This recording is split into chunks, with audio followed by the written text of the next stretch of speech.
Hey, gingerbread man, you're a loser. How would that make me feel? More importantly, let me ask you a question. Why do you feel the same way when you hear something like that directed at you as you do maybe when you get cut off in traffic? There's no personalization when you get cut off in traffic. They're not trying to spite you. For all they know, it might be a self-driving Google car that they cut off. But we still feel that same kind of necessity to get retribution and to get defensive about that.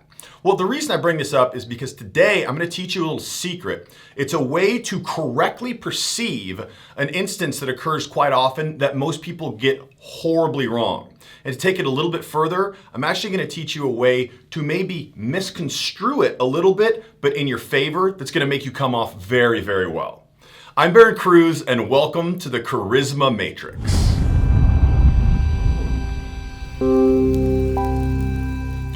Now let me start with this statistic and tell me if it resonates with you or if it sounds a little bit high and exaggerated.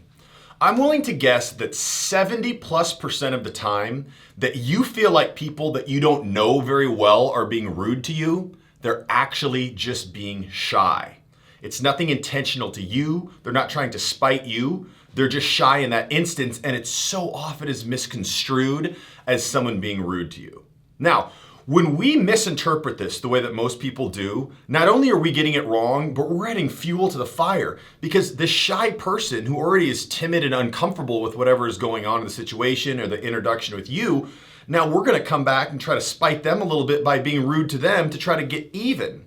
So now you're taking the shy person who's just trying to do their best and is reserved, and you're being rude to them. And that's just going to reconfirm everything they think, and it's going to compound their shyness. Obviously, we're talking about ourselves in this situation, but that's not a good thing. You don't want to do that. You don't want to hurt people who need help. So what I'm going to encourage you to do in this video is interpret everything you possibly can as someone being rude to you where there's any ambiguity as simply being shy, okay? And most of the time people are rude to you, it's very ambiguous, very non-often are people going to say, hey, gingerbread man, you're a loser, right? That's why I started with that. It's very, very rare. You never hear that anymore unless you're third grade on the playground. Still, it's kind of rare. So when you have this ambiguity, what you're going to do is interpret it as them being shy. So not only are you not going to come back with a rude comment or be harsh about them, or like if you listen to my videos, I talk about the interaction equilibrium. We're not going to assume that they're higher on the interaction equilibrium and try to ding them and bring them down and bring ourselves up. No. We're going to do just the opposite. So we're going to treat it as if we're higher in the interaction equilibrium and they're down here and they're shy and they're uncomfortable. So we're going to do everything we can to help them. Now, when I teach this to people, a lot of times I get the question, well, what if we interpreted it correctly? And what if they really were being rude and now we're coming in from a supplicating angle?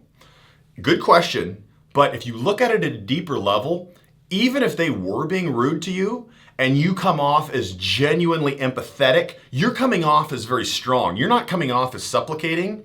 So they're actually going to perceive that, even if they were being rude to you, that you feel like you're stronger or confident or on the same level as them because you're not backing down. You're not getting rude. You're not coming back with a vengeance. You're saying, it doesn't bother me. I'm still here to help you. My emotions aren't changed by your rudeness. So I'd like you to experiment with this, but one of the things I'd like you to do and take it even a step further, once you get comfortable with this, is when people are blatantly rude to you, so you know they are, continue with this empathetic, they're just being shy tone, because when you do, it's really the ultimate way to show that you're not affected. It's the ultimate way to get under their skin, but in a way that they'll eventually even out just by realizing you're a higher social status person. So they always talk about how the most evil thing you can do to someone is to ignore them. And in essence, this is what you're doing. Because someone's trying to be rude to you, and 95% of the time, when someone's rude to someone, they're going to have a reaction. They're going to have an emotional reaction. They're going to get defensive. They're going to try to come back. Or they're just going to kind of, get quiet if they're not the kind of combative person or not an outgoing person. But they're going to have an emotional reaction. So when someone comes up to you, hey, gingerbread man, you're a loser.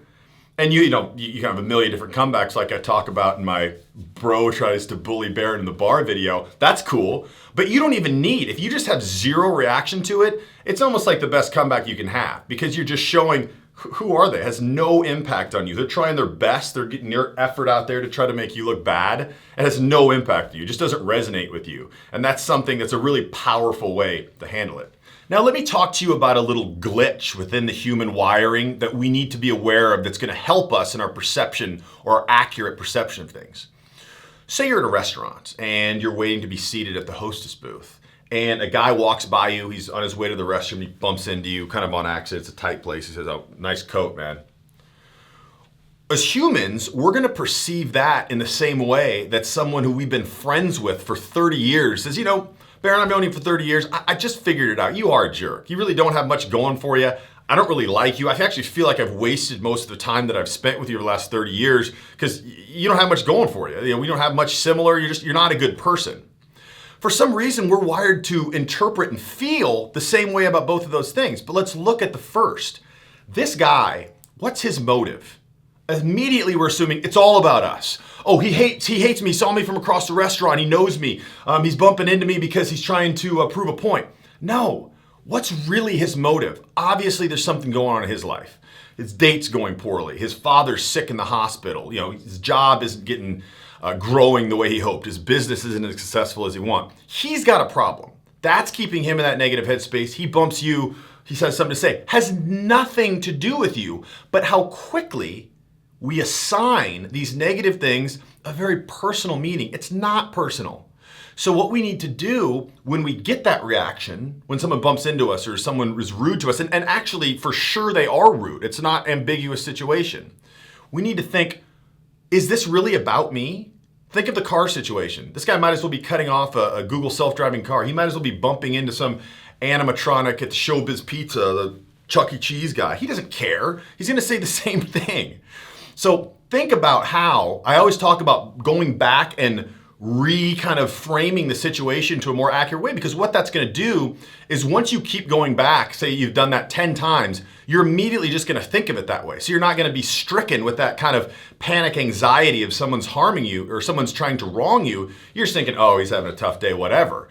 And that puts you in a much more calm, much more realistic environment. So you're perceiving things in not only a much more positive way, but a much more accurate way. When you go over to someone who is truly shy and say you met him and they said, "Oh, hey," looked like they were kind of being a little bit snide, and you take an empathetic stance, you go over there, "Yeah, hey, nice to meet you. Bill was telling me that he'd done some business with you. I had all good things to say." Take a little time, get them comfortable. You're going to be the superstar. Because everyone else who they meet is not only empathetic to them, not only not empathetic to them or not neutral, but they're condescending to them because they feel like they're being rude to them. So now you're the only person that gets them. You're the only person in the conference, or the person that they've met all day that they actually like and they don't know why. Well, it's because you're empathetic and because you interpreted the situation correctly by interpreting the ambiguously rude introduction as them being shy. And you don't have to be fearful of them actually being rude to you and you taking it as them being shy, because if they are being rude to you, you're coming across like the boss, emotionally completely unreactive. "Oh, hey, nice to meet you, jerk." You're like, "Oh, hey, Bill said he did a lot of work with you." Completely unreactive, almost like you're ignoring the person because it has no bearing on you. Where they're at has no impact on you, and that's going to put them into place really quickly. And the funny thing about that is even if they were being rude and you come across like that very strong, over the top, they're going to respect you for that because they're used to people either going back into their hole when someone's rude to them or trying to be combative and rude right back to them. And those are the two reactions you don't want when someone's being rude to you anyway. So it's a win-win. Put this in practice. I think about this 3-4 times a week when I meet people or when I interact with people. I think this. And still to this day, when someone is being kind of, ambiguously rude, I think, could they be being shy? And every time I apply it, it's so impacting. I wish I would have made this video actually a lot earlier, but just because the impact it has on my life, and I've been doing it for years, I really think you're going to like it once you try it out. So let's just bend your knees and do the G5.